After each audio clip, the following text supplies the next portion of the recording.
Praise lord. దేవుని పేరిట శుభాభివందనాలు. ప్రార్థన అనేది మన జీవితాన్ని మార్చేస్తుంది. ప్రార్థన చేసేవాడు పాపం చేయలేడు, పాపం చేసేవాడు ప్రార్థన చేయలేడు. ఇక్కడ చూడండి, కొంతమంది ప్రార్థన యోధులు మీరందరికీ పరిచయం ఉన్న వాళ్ళే. డేవిడ్ బెనాడ్ గారి నుంచి జాన్ బనియన్ వరకు ఒక్కొక్కరు 3 గంటలు, 6 గంటలు, 9 గంటలు, 12 గంటలు ప్రార్థన చేసి విజయాన్ని కొన్నారు. కనుక నేను చెప్పే విషయం ఏంటంటే, జార్జ్ మల్లర్ అయ్యగారు అయితే 25,000 ప్రార్థనలకి జవాబు పొందుకున్నాడు. ఇద్దరు మారుమనసు గురించి తన లైఫ్ టైం ప్రార్థన చేశాడు. ప్రార్థన తన జీవితాన్ని బాగు చేస్తుంది. ప్రార్థన తన వ్యసనాలని, పాపాలని విముక్తి కలిగిస్తుంది. చెప్పే విషయం ఏంటంటే, ప్రార్థన లేకపోయినా, వాక్యానుసరమైన జీవితం లేకపోయినా, పక్షికి 2 రెక్కలు ఎట్లానో అట్లాగా రెక్కలు కోల్పోవాలని పరిస్థితి. కనుక గమనించగలరు. మనం బైబిల్లో చూసినట్లయితే దానియేలు అనే వ్యక్తి ఉన్నాడు. 123 మంది మీద ప్రధానమంత్రి. అలాంటి వ్యక్తిని రాజు శాసనం ద్వారా ప్రార్థన ద్వారా అతన్ని పట్టుకోవచ్చు అని చెప్పేసి కుట్ర వేసినప్పటికీ తన రాజు ఆజ్ఞ కతర చేయకుండా తన పాటికి తను ప్రార్థన చేసుకుంటే, యెరూషలేము వైపు తలుపులు తెరిచి ప్రార్థన చేసుకుంటున్నాగా సడన్గా వాళ్ళు ఎవరైతే పగబట్టిన వాళ్ళు ఉన్నారో వాళ్ళు వచ్చి, నీ శాసనాన్ని ధిక్కరించి ప్రార్థన చేస్తున్నాడు, రాజా శిక్షించు అని చెప్పి తీసుకెళ్ళినప్పుడు సింహభవనంలో వేయడం జరిగింది. అదంతా మీకు తెలిసినదే. కానీ ప్రార్థన ద్వారా సింహభవనంలో నుంచి క్షేమంగా బయటకు వచ్చారు. ఎవరైతే కుట్ర పట్టారో, పన్నాగం పట్టారో వాళ్ళే సింహాలకి బలి అయ్యారు. చెప్పే విషయం ఏంటంటే, ప్రార్థన ఎలాంటి పరిస్థితులైనా చక్కపరుస్తుంది. మనం రాకడికి దగ్గరలో ఉన్నాము. మారు మనసు పొందకపోతే మన జీవితాన్ని నాశనం చేసుకున్నట్లే. దావీదు మహారాజు గొర్రెల కాపరి. ఆయన గొర్రెల కాపరి నుంచి మనుషులను పాలించి గొప్ప కాపరిగా చేశారు. దావీదు మహారాజు రోజుకి 7 సార్లు ప్రార్థించేవారు. 3 సార్లు ఏమో ప్రార్థించేవాడు, 4 సార్లు స్తుతించేవాడు, మొత్తం 7 సార్లు. కానీ అలాంటి దావీదు మహారాజు యుద్ధం చేయవలసిన సమయంలో, మరి బాల్కనంలో అటు ఇటు తిరుగుతున్నప్పుడు ప్రార్థన జీవితాన్ని కరువైపోయింది. ఒక్కసారిగా ఒక స్త్రీ మోహంలో పడి తన జీవితాన్ని నష్టపరుచుకున్నాడు. ఆ విషయం అంతా తెలిసింది. ఆమె ఎవరో కాదు, బాత్షెబ. కనుక చూడని విషయాన్ని చూడటం, అనుకోకుండా తారసపడటం, తన వల్ల తన కళ్ళని పాడు చేసుకున్నాడు. సంసోను కూడా ఇలాగనే స్త్రీ మోహితురాలై స్త్రీ సాంగత్యం కలిగి తన జీవితాన్ని కోల్పోయి చివరిలో పశ్చాత్తాపడ్డాడు. పశ్చాత్తాపం జరిగిపోయిన తర్వాత కాదు, జరగకముందే మనం పరీక్షించుకోవాలి.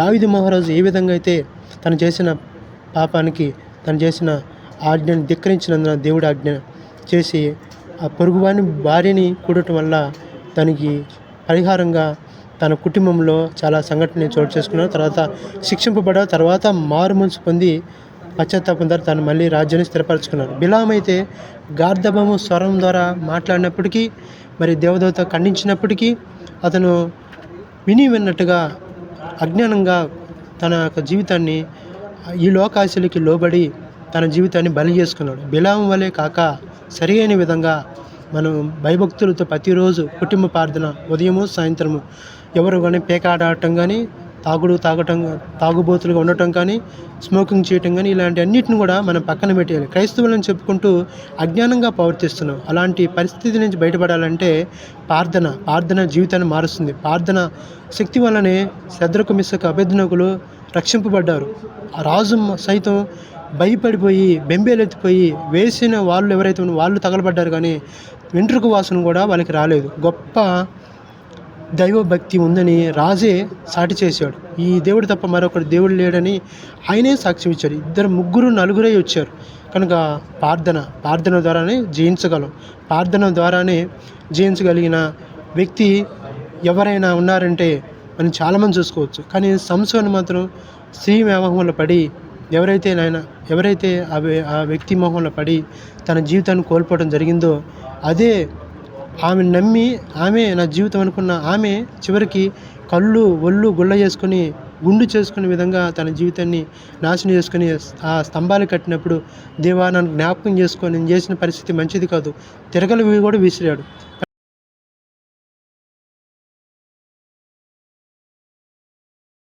తన జీవితంలో చంపిన వారికంటే ఎక్కువ మందిని ఆ రోజే సంహరించాడు, దేవుడికి అప్పగించుకున్నాడు.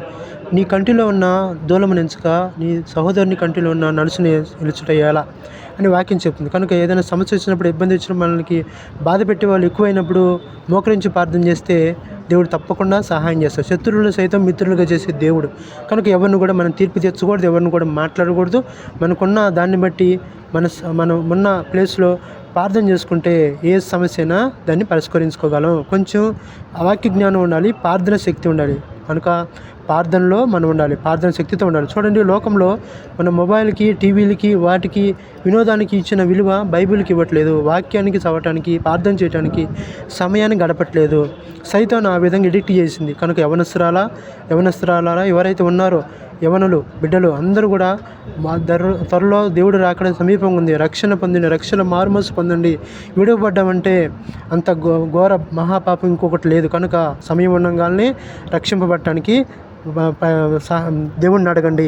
అదేవిధంగా కుటుంబంగా కలిసి ప్రార్థన చేస్తే అది ఎటువంటి పరిస్థితి అయినా చక్కబడుతుంది. కుటుంబ ప్రార్థన ఎంతో గొప్పది. కుటుంబ ప్రార్థన ఎంతో గొప్ప సమస్యలను పరిష్కరిస్తుంది. కనుక కుటుంబంగా ఉన్నప్పుడు ఎవరైతే 2-3 కలిగి నా నామమున ప్రార్థన చేస్తారో వాళ్ళ మధ్యన ఉంటామని చెప్పిన దేవుడు. కనుక అలాగా కుటుంబంగా ప్రార్థన చేస్తే సమస్యల్ని ఏమైనా పరిష్కరించుకోగలం. కనుక మీకు ఎవరైనా ప్రార్థన ఇస్తే అవి కూడా వాటిని కూడా చేయడానికి ప్రార్థన చేయండి వాళ్ళ కోసం. ఇదిగో వెలుగు, చీకటి 2 డిఫరెన్స్గా, ఒకటి వెలుగు వర్సెస్ చీకటి.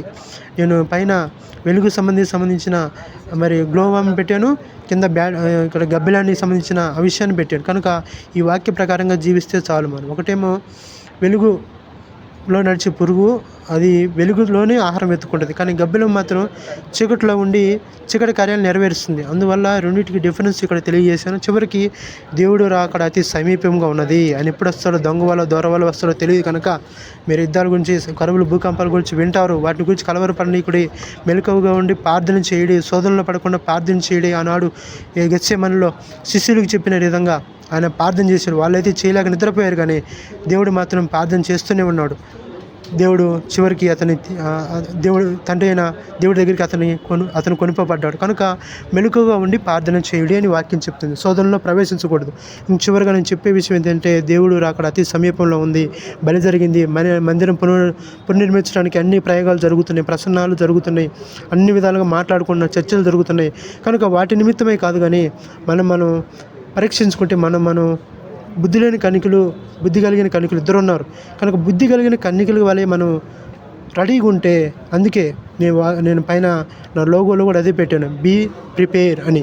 సిద్ధంగా ఉండుడి, సిద్ధపాటు కలిగి ఉంటే మనతో పాటు ఇంకొంతమందిని మనం రక్షించగలిగితే దేవుడు రాజ్యానికి మనం వాళ్ళని తీసుకువెళ్ళగలం. దేవుడు లెక్క అప్పచెప్పినప్పుడు జీవకిరీటం మనకు అందబడుతుంది. వాళ్ళని బట్టి దేవుడు